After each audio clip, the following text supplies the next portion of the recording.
Sciatica caused by a herniated disc. Is complete recovery possible? Today, we will find out why sciatica causes pain in the leg. When people hear the term sciatica, or sciatic nerve pain, many assume that a simple massage, acupuncture, or taking some pills will fix it. In reality, this condition is far more complex because it directly involves the body's central nervous system. No, you won't feel a thing. I often explain it to patients this way. If you imagine the body as a building, the spine is the main pillar that keeps the entire structure stable. The sciatic nerve is like the system of electrical wires running throughout all the floors, helping every part function. Once the pillar sinks or a wire gets pinched somewhere, the whole system is affected. The pain, numbness, and weakness in the leg are the body's alarm signals that there is a problem in the lumbar spine. A herniated disc, often referred to in the US as a slipped disc or bulging disc by the general public, is the leading cause of sciatica. When the disc between two vertebrae bulges or tears, the jelly-like substance inside puts pressure on the nerve root, causing pain to radiate along the path of that nerve. Patients typically feel pain extending from the lower back down to the buttock, thigh, calf, and even to the foot. Some describe the pain as an electric shock, others as a burning sensation, while some just feel a slight persistent tingling that drains their energy throughout the day. I remember a patient, Miss H. She was just over 35. She worked in an office, sitting at a computer for almost 10 hours daily. This dusk-bound lifestyle is increasingly recognized by the American Academy of Orthopedic Surgeons as a major contributing factor, leading to the phrase, "sitting is the new smoking." When she came in for an examination, she said, "Initially, I only felt back pain, but then it spread down my right leg. Pain relievers helped, but the pain returned a few days later, getting worse each time." An MRI revealed she had an L4-5 disc herniation compressing the nerve root. What was noteworthy was that she was completely unaware the cause stemmed from years of poor sitting posture and lack of physical activity. Miss H's case is not rare. Many young people are developing herniated discs much earlier than before. This is not due to genetics or heredity, but to a sedentary lifestyle, prolonged sitting, constant head-down posture, for example, looking at a phone, lack of movement, weight gain, stress, and even sleeping in the wrong position. The human body is designed for movement. When we force it to sit still for hours, the joints, muscles, ligaments, and discs gradually lose elasticity, becoming weaker and more prone to injury. Another mistake is treating the condition based on word-of-mouth remedies. People follow folk remedies suggested by acquaintances or try 100% cure in 7 days methods they read about. Some approaches might offer temporary pain relief, but if they don't address the underlying mechanism, they can worsen the injury. I have treated patients who applied medicinal leaves or hot oil to their backs, causing burning, inflammation, and ulcers on the skin, yet the underlying condition did not improve. Others believe that manual spinal traction will pop the disc back into place. This is extremely dangerous, as it can further tear the fibrous ring surrounding the nucleus pulposus. You need to understand that a disc doesn't simply pop out and then pop back in like a marble. It is soft tissue between two vertebrae, acting like a shock absorber. Once torn, it needs time to heal and specific conditions for recovery. Therefore, the correct approach is not to force it back into place, but to reduce pressure on the injured area, allowing the body to naturally regenerate the surrounding fibrous tissue. Sciatica often becomes a nightmare because it's not just a physical sensation of pain. It affects the mind, sleep and work capacity. Some lose their appetite, suffer from insomnia, become irritable, and feel like they are stuck with a chronic illness for life. But trust me, that is not true. The body has an amazing ability to recover, provided we know how to support it correctly. Modern medicine has advanced significantly. Research on discs and nerves shows that if patients are diagnosed early and treated correctly, the majority can recover without surgery. This conservative approach is the gold standard recommended by the National Institute for Health and Care Excellence in the UK. Proper treatment means combining medicine, movement, and psychology. A single prescription for pain relief only addresses the surface, but a comprehensive recovery plan will help you eliminate the pain from its root. When I treat a patient, the first thing I do is not write a prescription, but sit and listen to their story. I ask about their job, their daily habits, what activities cause the most pain, and what they fear most. Only by understanding their lifestyle and worries can I know how to help them. A good doctor doesn't just prescribe the right medicine, they help the patient understand and believe in their own healing journey. And I want to be honest, sciatica is not a destiny. If you are listening to this, I hope you don't despair. Don't think that a herniated disc means you have to live with it forever.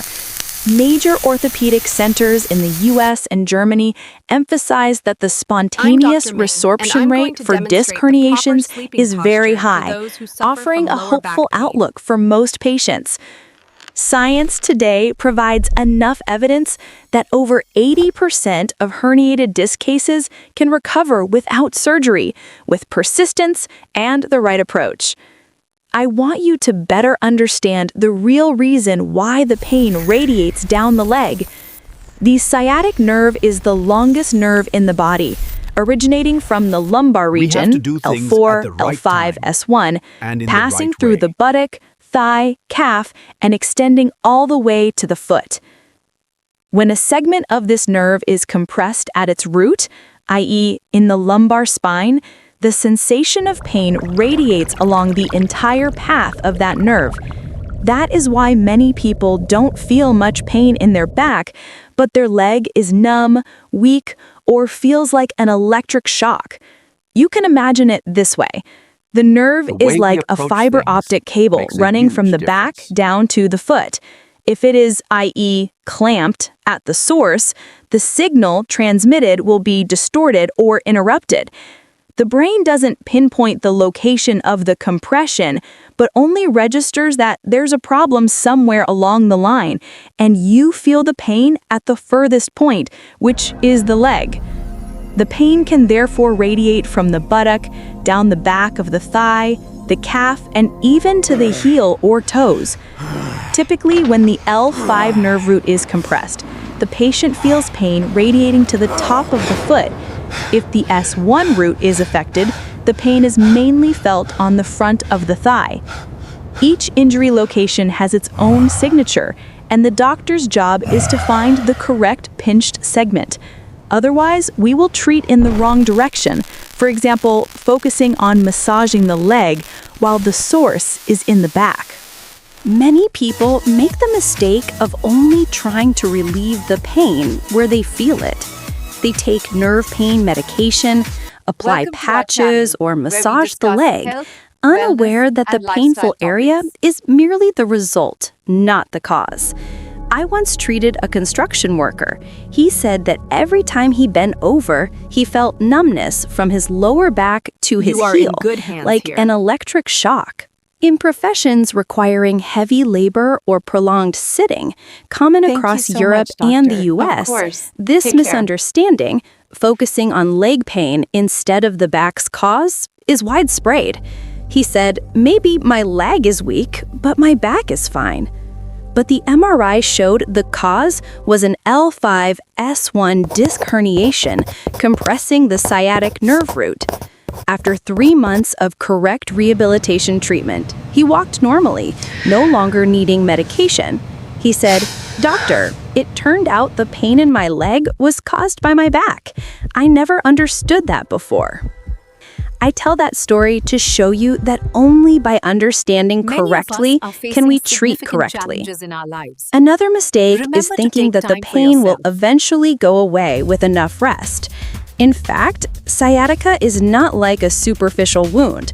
When you lie still for too long, blood circulation is poor, the muscles around the spine weaken, and the disc area doesn't receive enough nourishment, making the injury harder to heal.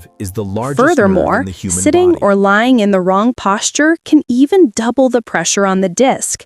Have you ever noticed that you feel better when you stand up and walk gently, but the pain worsens when you sit for a long time? That is because the intradiscal pressure is highest when you sit with a hunched back.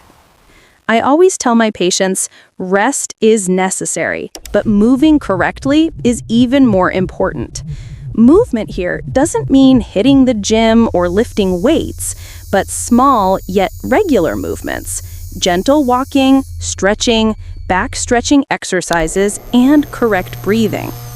In the US, physical therapy, TP, is typically the first line of non-surgical treatment prescribed, focusing on the McKenzie method or stabilization exercises. When you maintain appropriate movement, blood circulates better, muscles and ligaments strengthen, helping to decompress the spine. Besides the physical factor, I also want you to understand the mental factor. Prolonged stress and anxiety can increase the perception of pain many times over. Our brain has a pain filter, and when you are stressed, anxious, or fearful, that filter is turned up, making the pain sensation double for the same level of injury.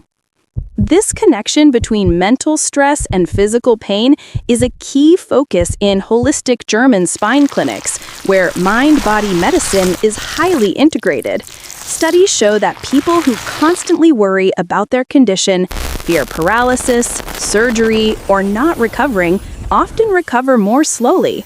Conversely, those who trust their body, are persistent, and follow the doctor's instructions recover faster and more sustainably. In treating sciatica caused by a herniated disc, we need to combine three core elements: reducing mechanical pressure on the nerve, reducing inflammation and swelling around the nerve root, and restoring muscle strength and spinal flexibility. If any of these three elements is missing, the recovery process will be slow or unstable. Taking anti-inflammatory drugs can help reduce swelling, but if you don't change your poor sitting posture, the pain will return. Exercise helps strengthen muscles, but if done at the wrong time or with poor technique, it can cause more of the nucleus pulposus to leak out. Therefore, correct treatment is not just about doing something, but about doing the right thing at the right time in the right way. I often tell my students and patients, medicine is not magic. It is persistence and understanding. Healing a herniated disc or sciatica is the same. It requires time, discipline, and trust. When you truly understand your pain, you will be less afraid. And that calmness is part of the recovery process. And you know what? The body always listens to your mind. When you tell it, I will get well, it will start to believe and work toward that goal. If you constantly think, I will never recover, your body will believe that too. That is why I always say, healing begins in the mind. And when you change your perspective, you have already completed half the journey to recovery. Dear friend, many people ask me, Doctor, why is it that when I have a herniated disc, the pain is not only in my back, but also radiates down my leg? And why is my leg sometimes numb, but my back doesn't hurt? To answer, I often use a common analogy. Imagine you have a long electrical wire connected from a power outlet in your back to a light bulb in your foot. If the wire segment is pinched at the source, that is, the lumbar region, the electric current transmitted will be disrupted. When that happens, the light bulb in the foot will flicker, but the outlet in the back remains silent. The human body works much the same way. When a nerve root in the spine is compressed, the nerve signal transmitted down the leg is scrambled, and the brain misinterprets the pain as being located at the furthest point, the leg, not the back. The sensation of radiating leg pain, numbness, tingling, or muscle weakness is the language of the nerve. It is telling you, I am trapped somewhere, please free me. When the nerve is compressed, 3 things happen simultaneously. Blood flow to the nerve root is reduced, the nerve tissue lacks oxygen, the nerve's electrical signal is disrupted, creating a sensation of pain, numbness, burning, or tingling, and the muscles controlled by that nerve gradually weaken, making your leg feel less steady than before. If this condition persists, the nerve root will become chronically inflamed, making the pain stubborn, meaning pain remains even after the disc is no longer severely compressed. That is why some people have scans showing their herniation has shrunk, yet they still feel pain. Because at this point, the nerve has not fully recovered. It still holds the memory of the pain. Therefore, treatment should not stop at reducing the size of the herniation, but must help the nerve restore its normal signal transmission ability. Medicine calls this the process of neurorehabilitation. You can visualize the nerve, after being compressed for a time, as a bent wire. When we release the pressure, it needs time to straighten out, for blood flow to recover, and for signals to be transmitted smoothly. One of the crucial factors aiding nerve recovery is appropriate movement. Many people think, if it hurts, I must lie still. But that is a misconception. When you lie down for too long, the muscles supporting the spine weaken, increasing pressure on the herniated area. Conversely, when you move gently and correctly, the muscles contract and relax evenly, improving blood circulation, reducing swelling, and increasing nourishment to the nerve tissue. That is why physical therapy exercises are always designed based on the principle gentle, consistent, in the right direction. Interestingly, our body has an astonishing ability to self-heal. When the disc nucleus is extruded, the immune system will recognize it as a foreign object and begin a cleanup process known as spontaneous resorption of the nucleus pulposus. This explains why many patients, after several months of conservative treatment, find that their herniation spontaneously shrinks without the need for surgery. However, the prerequisite is you must create a favorable environment for the body to do this, namely reducing pressure, increasing blood flow, and maintaining appropriate movement. Let's try to gently straighten your back. Another factor contributing to persistent pain is inflammation around the nerve root. A herniated disc does not only cause mechanical compression, but it also releases inflammatory substances, such as cytokines and interleukins. These substances irritate the nerve, making it more sensitive than usual. Therefore, sometimes the pain is not just due to being squeezed, but also due to being inflamed. Anti-inflammatory medication can help to some extent, but it is only temporary. More important is reducing the inflammatory factors by restoring movement, nutrition, and mental well-being. I had a 50-year-old male patient, a truck driver. He had pain radiating down his right leg for 2 years, always carrying medication with him. When he came in, he said, "Doctor, I think I'm at the end of the road. Medication, acupuncture, adjustments, nothing helps." I looked at him and gently said, "No one needs to endure pain to prove they are strong. We are only truly strong when we know how to care for ourselves correctly." In my years of practice, I have realized the most valuable thing is not medication or machinery, but the change in the patient's perspective. That's wonderful. A person who understands their condition and listens to their body will always recover faster than someone who only hopes for a magic pill. And the miraculous thing is, When you change your lifestyle, not only does your back get better, but your mind also feels lighter. I want you to imagine one morning you wake up free from aches and pains, no longer afraid every time you bend down to tie your shoes or climb the stairs. You can go for a walk, work, hug your children, care for your parents, and feel grateful for that seemingly small thing. That is entirely possible, as long as you believe and start today. Start by sitting correctly, standing correctly, walking correctly. Don't bend forward abruptly to pick up heavy objects. Squat down, keeping your back straight. Don't sit for too long without stretching your legs. Relax that shoulder Don't down. sleep on a sagging mattress. And most importantly, don't forget to breathe deeply and relax. Stress is the hidden enemy of pain because it causes muscles to tense up, restricts blood flow, and further irritates the nerve. I have met patients who were nearly desperate, losing faith in doctors and in their own bodies. But after correctly understanding the illness and learning self-care, they returned to the clinic, not for an examination, but to smile and say, "Doctor, I'm well."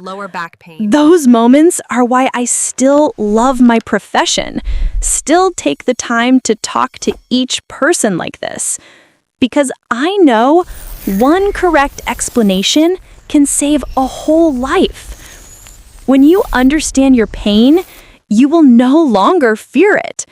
You begin to dialogue with your body, and that is when the real healing process starts. Treating a herniated disc and sciatica is not just a physical journey, but also a spiritual one. It teaches us patience, to listen, to slow down, and to cherish our body. It reminds us that every step, no matter how slow, is valuable. I want to convey this message to you. Don't just treat the pain, treat your whole life. Let the pain be a teacher, not an enemy. Let every exercise session, every breath, every night's sleep be a gift to yourself. And if you are still in pain today, remember, it is not a sign of failure, but proof that your body is still trying to recover. You are not alone. Millions of people have overcome this condition, not through magic, but through knowledge, persistence, and faith. I believe you can do it too. Start from the smallest things. You are in good Drink hands enough here. water, walk for 20 minutes daily, do gentle stretches, keep your back straight while working, Doctor. and don't hesitate to ask when you don't understand the illness. A doctor is not just a prescriber, but also a companion, a listener, someone who reminds you that you deserve to be healthy and happy. If you're watching this, I hope you will share it with someone else who is also in pain. Perhaps just one explanation, one image, one small belief is enough to help them step out of their fear. And remember, your spine doesn't just support your body, it supports your will to live. When you care for it, you are caring for your own future. I am Dr. Min. Thank you for listening. I wish you recovery every day to be strong, peaceful, and pain-free.